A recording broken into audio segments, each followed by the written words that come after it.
ကိုရီးယားကကြည့်ဘူးလားဘာလို့ဟိုသဘုံမှုကလေဟင်းချက်တဲ့ကိုရီးယားကအဲ့တဲမှာ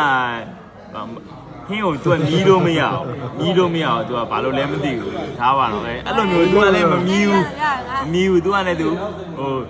ချုံမုံထဲတယ်စိုင်းညုံမုံထဲတယ်ဟိုစသားမုံပါညာထဲတယ်ရပြီသူချိန်သားနဲ့သာပြီးသူမမြည်တော့သူရပြီโอเคပြီပဲ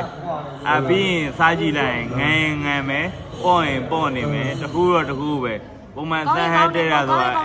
ကောင်းရင်ကောင်းတယ်ပုံမှန်ဆက်ဟက်တဲ့တစ်ခါလောက်တော့ရှိတယ်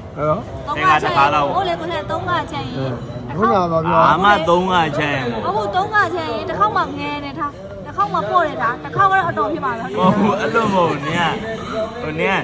3ခေါက်ငယ်3ခေါက်ပေါ့ပြီးတော့နင်9ခေါက်မှတစ်ခါလောက်ပဲဆက်ဟက်တဲ့လုံးစုံအဲ့အဆက်ဟက်တဲ့တစ်ခေါက်ကနင်ခွဲသီးကိုအခွန်တွေကိုအကုန်ခွာမလားတော်ရရငါချက်တော့ဒီလုံးစုံလုံးလုံးသိမြင်သွားရှင်သူ့ကိုသူအဲ့လိုမျိုးဟိုကြီးစရာမလို့သူဘယ်လောက်ထဲလိုက်ရင်သူဘယ်လိုရတာထားမလဲဆိုတော့သူသိတယ်ပေါ့တကယ်တမ်းကျမဟုတ်ဘူးကိုတိုင်းစားနေမမပြီးနေတယ်